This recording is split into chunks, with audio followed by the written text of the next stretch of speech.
রাস্তার মধ্যে হযরত ওমর রাদিয়াল্লাহু তাআলা আনহুর সাথে দেখা। জিজ্ঞেস করেন, ও ভাই আবু বকর, আপনি কাপড়ের গাঁঠুরি নিয়ে কোথায় রওনা দিলেন? হযরত আবু বকর বলেন, ও ওমর, আমি কি আমার সংসার চালাইব না? কিছু ব্যবসা করব, কিছু টাকা হইলে এটা দিয়া সংসার চালাইব। অথচ আবু বকর তখন খলিফাতুল মুসলিমিন বাজারে যায় কাপড় নিয়ে ব্যবসা করার জন্য। হযরত ওমর বলেন, ও আবু বকর, আপনি যদি কাপড় নিয়ে ব্যবসায় নাইমা যান তাহলে খেলাফতের কি অবস্থা হবে? মানুষ কার কাছে বিচার নিয়ে আসবে? বিচার করবে কে?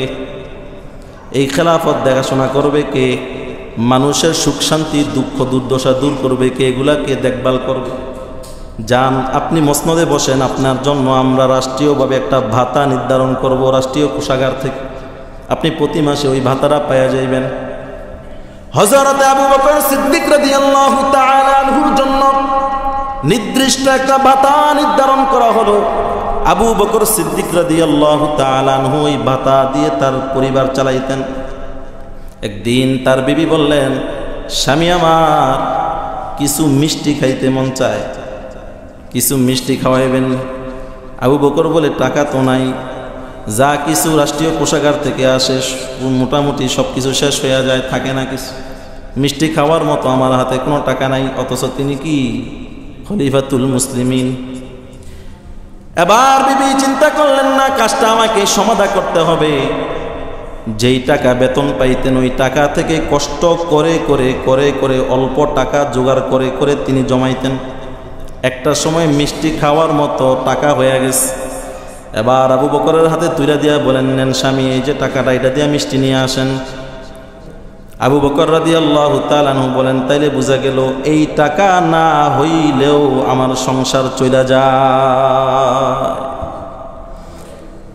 এবার রাষ্ট্রীয় কোষাগারে ওই পরিমাণ সম্পদ জমা করে দিলেন, ওই টাকাটা জমা করে দিলেন, আর বললেন সামনের মাস থেকে আমাকে এই পরিমাণ টাকা কমাইয়া দিবেন, কারণ এই টাকাটা না হইলেও আমার সংসার চলে। সুবহানাল্লাহ বলবেন না? এই ছিল আমাদের আমির, এই ছিল আমাদের খলিফা, এই ছিল ইসলামী রাষ্ট্রের ইসলামী রাষ্ট্রনায়ক। তাদের ইতিহাস আর আমাদের ইতিহাস আকাশ পাতাল ব্যবধান। কারণ কি? কারণ হলো ওনারা রসুলের আদর্শ মানছে, আমরা রসুলের আদর্শ ছেড়ে দিছি। ওই সময়ের মানুষ তারা ইসলাম মানার কারণে কেমন ছিলেন? একবার গনিমতের মাল আসছে, হযরতে ওমর গনিমতের মালগুলা সবার মাঝে বন্টন করে দিয়েছেন। এবার হযরতে ওমর রাদিয়াল্লাহু তাআলা আনহু মিম্বরের মধ্যে উঠা খুতবা দিতেছেন। একজন সাধারণ পাবলিক নাগরিক, গ্রাম্য মানুষ দাঁড়ায় বলতেছে, ওমর, আমরা তোমার খুতবা শুনবো না। কেন শুনবা না রে?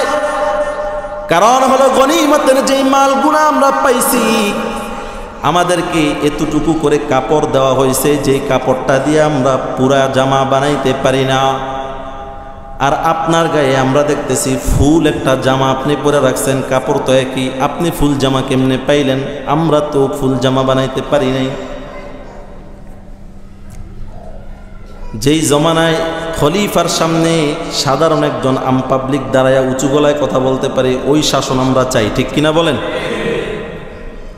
দাঁড়ায়া বলতেছে, আপনার আপনার এই খুতবা আমরা শুনবো না। হযরত ওমর রাদিয়াল্লাহু তাআলা আনহু কোনো জবাব দেন নাই। পাশেই বসা ছিলেন হযরত ওমরের ছেলে আবরায় গেছে, দাঁড়ায় গিয়া বলতেছে, আমি জবাব দিতেছি। বলে, আমার আব্বা যেই কাপড়টা আপনাদেরকে দিছে, আমার আব্বাও ওই কাপড়ে নিছে, একই কাপড়, একই টুকরা, একই পরিমাণ, সব ঠিক আছে। তাহলে জামা হইল কেমনে? কয়, আমাকেও একটা টুকরা দেওয়া হয়েছিল, ওই দুইজনের টুকরা জোড়া দিয়ে আমি আমার আব্বাকে জামা বানাইয়া দিছি। এখানে খেয়ানত করে নাই, এখানে আপনাদের সম্পদ লুট করে নাই। আপনারা যেটা পাইছেন আমার আব্বা সেটাই পাইছে। খলিফা হলে কি হয়েছে? বেশি নেই।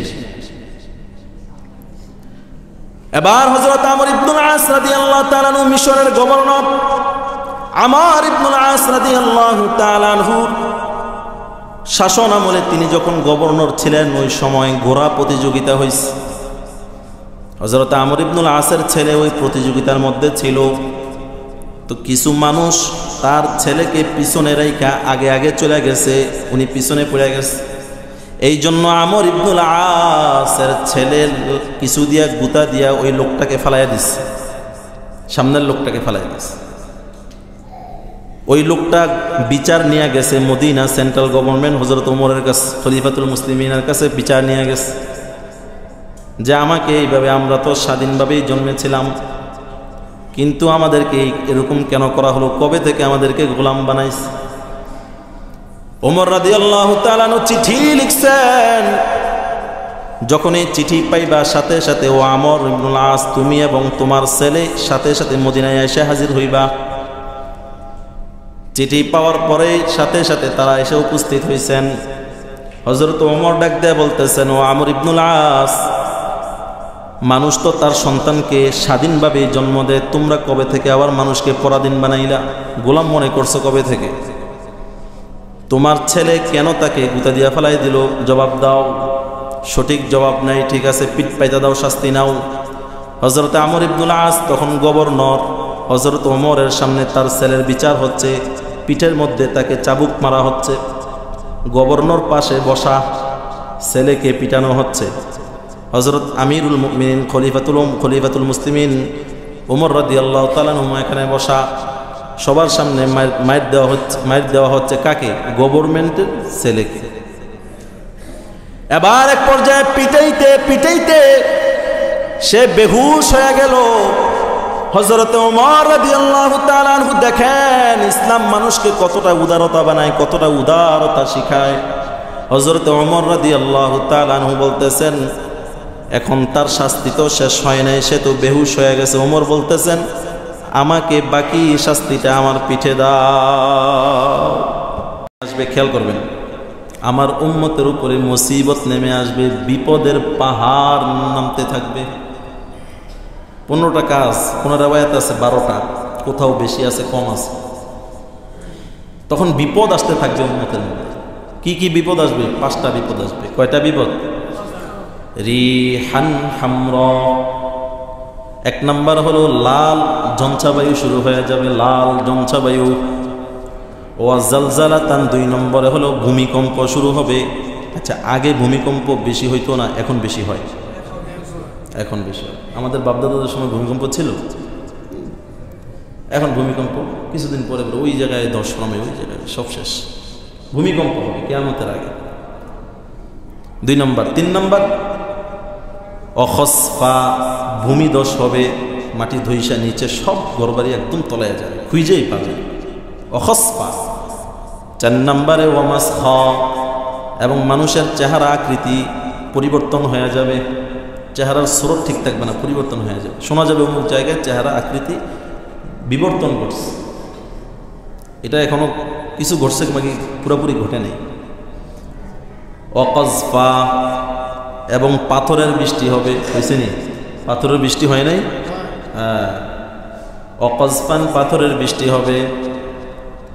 এরপরে রাসূল বলেন, ওয়া আয়াতিন তাতাবাউ কানিজামি বালিন কুতিআ সিলকুহু ফাতাতাবা, এমনিভাবে আল্লাহর আযাবগুলো ধারাবাহিক আসতেই থাকবে, আসতেই থাকবে, আরও আযাব আসবে। কিভাবে আসবে? আল্লাহর নবী বলেন, তাসবির সরা যদি মাঝখানে রশিটা কাইটা দেওয়া হয়, একটা একটা দানা করে যেইভাবে লাগাতার আসতে থাকে, পড়তে থাকে, কিয়ামতের আগে আল্লাহর গজবগুলো এইভাবে আসবে, এইভাবে আসবে, বিপদ ছাড়বেই না। কয়টা কাজ করলে বিপদগুলো আসবে বলেন? 15টা। কয়টা? 15টা। কিয়ামতের যে আলামতগুলো আমরা শুনছি এবং শুনব, আমরা প্রত্যেকেই আলামতের সাথে জড়িত, কেউ পরোক্ষভাবে, কেউ প্রত্যক্ষভাবে, কেউ সরাসরি ডাইরেক্ট, কেউ ইনডাইরেক্ট, ঠিক কিনা বলেন?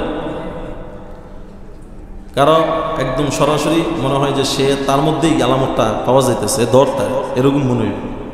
আবার কারো মনে হইব না আমি আসিও নাইও, আবার কাউকে মনে হবে মনে হয় নাই, কিন্তু সবাই জড়িত থাকবে। কিন্তু এখন করতে হবে কি, করণীয় হলো আমাদের বাঁচতে হবে এগুলো থেকে। কি করতে হবে বলেন? বাঁচতে হবে। যে সরাসরি মনে হচ্ছে যে আমার উপরে তো এই আলামত আছে, তাইলে এখন থেকে সতর্ক হয়ে যাবো যে না, এটার সাথে আমি থাকতে পারবো না। যার মনে হবে যে আমি নাই, আলহামদুলিল্লাহ বলে সামনের থেকে আর না জড়ানোর চেষ্টা করা, যে না এটার সাথে আমি আর জড়াবো না, চেষ্টা করা।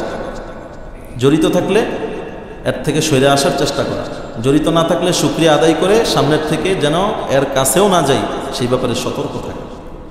বাকি সবার সাথে কিয়ামতের আলামতের কিছু লেশ হইলেও পাওয়া যাবে। আলামতগুলো যখন বলবো দেখবেন কিছু না কিছু আমাদের সাথে মিলতে যাবে, এই জন্য আফসোসের কিছু নেই। আল্লাহ নবী সাল্লাল্লাহু আলাইহি ওয়াসাল্লাম যে 15টা আলামতের কথা হাদিসের মধ্যে বললেন, 15টা আলামতের মধ্যে 1 নাম্বার আলামত আল্লাহ নবী বলেন ইদাত্তুখিদাল ফাইউ দুয়ালা। 1 নাম্বার আলামত রাসূল বলেন যখন গনিমতের মালকে রাষ্ট্রীয় সম্পদ মনে করা হবে, যুদ্ধ করার পরে যেই সম্পদ অর্জিত হয় ওইটা সমস্ত মুসলমানরা ভাগাভাগি করে নিবে, এটা হলো ইসলাম, এটা হলো নিয়ম। কিন্তু একটা সময় আসবে ওই যুদ্ধলব্ধ সম্পদটাকে মনে করা হবে যে না এটা সবার না, এটা আমগো কয়েকজনের নিজস্ব সম্পদ মনে করা হবে। এটা হলো এক ব্যাখ্যা। আরেক ব্যাখ্যা করছেন যখন রাষ্ট্রীয় সম্পদকে লুটের মাল মনে করা হবে যে পারো সে খাও। এটা কখন হবে? কিয়ামতের আগে হবে। রাষ্ট্রীয় সম্পদকে কি মনে করা হবে বলেন? লুটের মাল, মানে যেমনে পারো এমনি খাও। রাষ্ট্রীয় কোনো জায়গা সরকারি, ওই আমরা উর্দুতে একটা প্রবাদ বাক্য বলছি, সরকার কা মাল দরিয়া মে ডাল। সরকারি জিনিস যেমনি মন দেয় এমনি খা, আছে না এমন? এটা হলো প্রবাদ বাক্য, কিন্তু এটা প্রবাদ বাক্য না, এটা হাদিসে আসছে। কিন্তু এরা যে রাষ্ট্রীয় সম্পদ, এর ব্যাপারে আমার বিন্দুমাত্র কোনো কি থাকবে না, সতর্কতা থাকবে না। আপনি একজন মানুষের সম্পদ যদি চুরি করেন তাহলে তার থেকে মাফ চাওয়া সহজ, কিন্তু রাষ্ট্রের সম্পদ যদি চুরি করেন তাহলে কয়জন থেকে মাফ চাইবেন? অথচ কিয়ামতের ময়দানে একটা পয়সার জন্য জাহান্নামে যাবে, একটা পয়সা হক নষ্ট করার জন্য। আর দুনিয়াতে আমি এত মানুষের হক নষ্ট করলাম, আখেরাতে আমি সবার আগে জান্নাতে যাওয়ার চিন্তা করতেছি। আমার মতো বোকা দুনিয়ায় আর কেউ নাই, ঠিক কিনা? এই জন্য রাষ্ট্রের সম্পদ অনেক বড় আমানত। মেট্রো রেল রাষ্ট্রের সম্পদ, রেলগাড়ি রাষ্ট্রের সম্পদ। টিকিট ছাড়া উঠে গেলাম, টাকা দিলাম না, সম্পদ নষ্ট হইল কিনা বলেন? কারেন্ট বাস যেমনি ইচ্ছা এমনি ব্যবহার করলাম, কেন? সরকারিভাবে বিল দিবে, আমার কি? আমি অফিসে গেছি, বাস ব্যবহার করতে থাকলাম। রাষ্ট্রীয় যত সম্পদ আছে, রাষ্ট্রের একটা খাস জমি পড়ে রয়েছে, বাস এটা আমি দখল করে খাইতে থাকলাম। অথচ সরকারকে কোনো এর অনুমতিও নিলাম না, এই ব্যাপারে আমি তাকে কোনো কি দিলাম না, মাসিক কোনো চার্জও দিলাম না। নষ্ট হচ্ছে কিনা রাষ্ট্রের সম্পদ? এইভাবে যত রাষ্ট্রীয় সম্পদ হতে পারে এগুলো কিয়ামতের আগে মানুষ মনে করবে এটা আমার সম্পদ। এখন মনের মধ্যে আপনাদের হইতে পারে যে অমুকে অমুকে তো অমুকে তো, ওয়াল্লাহি কাউকে বলার জন্য বলছি না, শুধু আমি আলামতগুলো বয়ান করব যাতে নিজেরা বাঁচতে পারি, জানার জন্য, যে আমরা এগুলো যেন না করি। আরও আলামত আছে, আপনিও এর মধ্যে পড়বেন, আমিও পড়ব। এই জন্য কেউ কারো দিকে তাকানো, ইঙ্গিত করা, পিছনে সমালোচনা করা, এখান থেকে উঠা যাওয়ার পরে হুজুর আজকে বয়ানটা করছে রে, এগুলা করা যাবে? বয়ান করার উদ্দেশ্য হলো যার সাথে যেই আলামত মনে হয় আছে, আমরা সবাই এর থেকে কি থাকবো? বিরত থাকবো। কাউকে কটাক্ষ করা উদ্দেশ্য না, কাউকে ইঙ্গিত করা উদ্দেশ্য না, কারো বিরুদ্ধে বলা উদ্দেশ্য না, সমালোচনা করা উদ্দেশ্য না। উদ্দেশ্য হলো আলামতগুলো জানবো এবং আমরা নিজেরা কি থাকবো? বিরত। অথচ এই রাষ্ট্রীয় সম্পদকে আল্লাহর নবী সাল্লাল্লাহু আলাইহি ওয়াসাল্লাম কতটা গুরুত্বের সাথে ব্যবহার করতেন, আপনারা ঘটনা শুনলে চমকে যাবেন। আল্লাহর নবীর ঘটনা একটু আপনাদেরকে শোনায়া দিই। রাসূলুল্লাহ সাল্লাল্লাহু আলাইহি ওয়াসাল্লামের ঘটনা শোনার আগে আপনারা আরেকটা ঘটনা শুনেন। বাংলাদেশের ইতিহাস, বিগত সরকারের আমলে একজনের সময়, সে একজন কি ছিল? মেয়র ছিল। তার শুধু 51 মাসে, সে ক্ষমতায় থাকাকালীন 51 মাস তার দুপুরের খাবার গাড়ি দিয়া, যে সরকারি গাড়িটা ছিল ওই গাড়ি দিয়া দুপুরের খাবার আনা নেওয়া করার জন্য বাড়ির থেকে খাবারটা তার অফিসে আনবে। এর জন্য গাড়ির যেই তেল খরচ হয়েছে, এই তেল খরচ কয় টাকার তেল খরচ? 28,05,000 টাকার তেল খরচ হয়েছে। 51 মাসে শুধু দুপুরের খাবারটা ঘর থেকে তার অফিসে আসবে, এর জন্য সপ্তাহে কয়বার? 6 বার। সপ্তাহে কয়বার? 6 বার সরকারি গাড়ি দিয়ে শুধু খাবার আসবে, এর জন্য তার তেল বাবদ খরচ হয়েছে 28,05,000 টাকা। কয়জনের আছে না 28,05,000 টাকা? অথচ একজন সরকারি কর্মকর্তা। আর ইসলামী রাষ্ট্রের সরকার, যিনি প্রধান সরকার, যিনি রাষ্ট্রপ্রধান আমির, যিনি প্রধান আমির হযরত রাসূলুল্লাহ সাল্লাল্লাহু আলাইহি ওয়াসাল্লাম, উনি কয় টাকা পাইছেন? কয় টাকা উনি খাইছেন? ইতিহাস শোনেন। আজকে 100 বছরের উপরে হয়েছে আমরা ইসলামী খেলাফত, ইসলাম হারাইয়া ফেলছি। ইসলামী খেলাফত নাই, 100 বছরের উপরে হয়ে গেছে। আর আমরা গণতান্ত্রিক সমাজতন্ত্র, জাতীয়তাবাদ, ধর্মনিরপেক্ষতাবাদ, সেকুলারিজম চিন্তা করতেছি, এগুলোর মাধ্যমে আমরা শান্তি ফিরিয়ে নিয়ে আসব। শান্তি কেমনে আসে দেখেন। আল্লাহর নবী সাল্লাল্লাহু আলাইহি ওয়াসাল্লাম এর সময়কালে যখন বদরের যুদ্ধ কায়েম হবে, বদরের সময় হয়ে গেছে, যুদ্ধের জন্য কাফেররা চলে আসতেছে, মক্কা থেকে কাফেররা, মুশরিকরা আসতেছে। রাসূলুল্লাহ সাল্লাল্লাহু আলাইহি ওয়াসাল্লাম সাহাবায়ে কেরামের সাথে পরামর্শ করতেছেন, ও আমার মুহাজির সাহাবীরা আবু বকর, ওমর, ওসমান, বলো তো দেখি আমি এখন কি করতে পারি। মুহাজির সাহাবী আবু বকর, ওমর বললেন, ইয়া রাসূলুল্লাহ, আপনি সামনে আগান, যুদ্ধের জন্য প্রস্তুতি নেন, আমরা আছি আপনার সাথে। এবার আল্লাহর নবী আনসারী সাহাবায়ে কেরামকে জিজ্ঞেস করলেন, ও আনসারী সাহাবারা, তোমরা বলো আমি রাসূল কি করতে পারি। আনসারী সাহাবারা বললেন, ওগো আল্লাহর নবী, সামনে আগান, আমরা আছি, আপনি যেই দিকে ঝাঁপ দিতে বলবেন ওই দিকেই ঝাঁপ দিব, আপনাকে রক্ষা করার জন্য আমরাই যথেষ্ট, আর কেউ লাগবে না। আল্লাহর নবী বদরের যুদ্ধ কায়েম হওয়ার সময় সাহাবায়ে কেরামকে মদিনা থেকে রওনা দিয়া বদরের প্রান্তরে যাবেন। সাহাবায়ে কেরাম 313 জন, বাহন মাত্র কয়েকটা। এই কয়েকটা বাহনে 313 জন যাবেন কিভাবে? এই জন্য এক একটা উটের মধ্যে 3 জন 3 জন করে পালা বদল করে করে তারা যাইতেছেন। একজন নাম 2 জন বসা থাকে, একজন টানে, আবার 2 জন বসা থাকে, আরেকজন টানে, বুঝতেছেন তো? এইভাবে উট টাইনা টাইনা নিয়ে যেতেছেন। আল্লাহর নবী সাল্লাল্লাহু আলাইহি ওয়াসাল্লাম যে উটের মধ্যে বসা ছিলেন, ওই উটের মধ্যেও 3 জন ছিল। একজন হযরতে আলী, আরেকজন হযরতে আবু লুবাবা, আরেকজন হলেন আমাদের নবী সাল্লাল্লাহু আলাইহি ওয়াসাল্লাম। 3 জন। এবার 3 জনের পালা বদলে উট টানাটানি চলতেছে। 2 জন থাকেন, একজন টানেন, 2 জন বসেন, একজন টানেন। এইভাবে যখন পালা বদল হয়ে আল্লাহর নবীর সময় আসলো, এবার আলী, আবু লুবাবা উপরে বসবেন, রাসূল উটের লাগাম ধরে টানবেন। হযরত আলী এবং আবু লুবাবা রাদিয়াল্লাহু তাআলা আনহুম আজমাইন তারা বলতেছেন,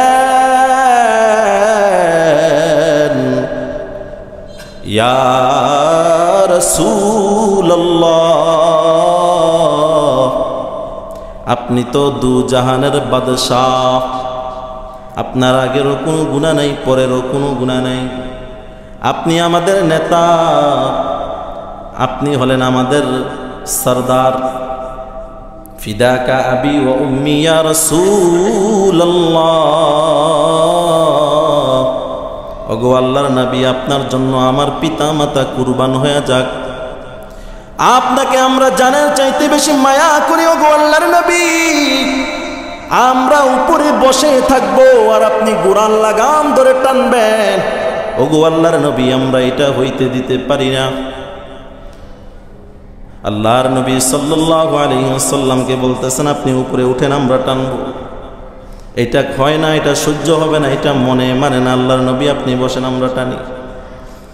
এবার হযরত আলী আবু লুবাবা এই কথা বলার পরে আল্লাহর নবী বলতেছেন, ও আলী আবু লুবাবা শোনো, তোমাদের বুঝি সওয়াবের দরকার আছে, আমার বুঝি সওয়াবের দরকার নেই।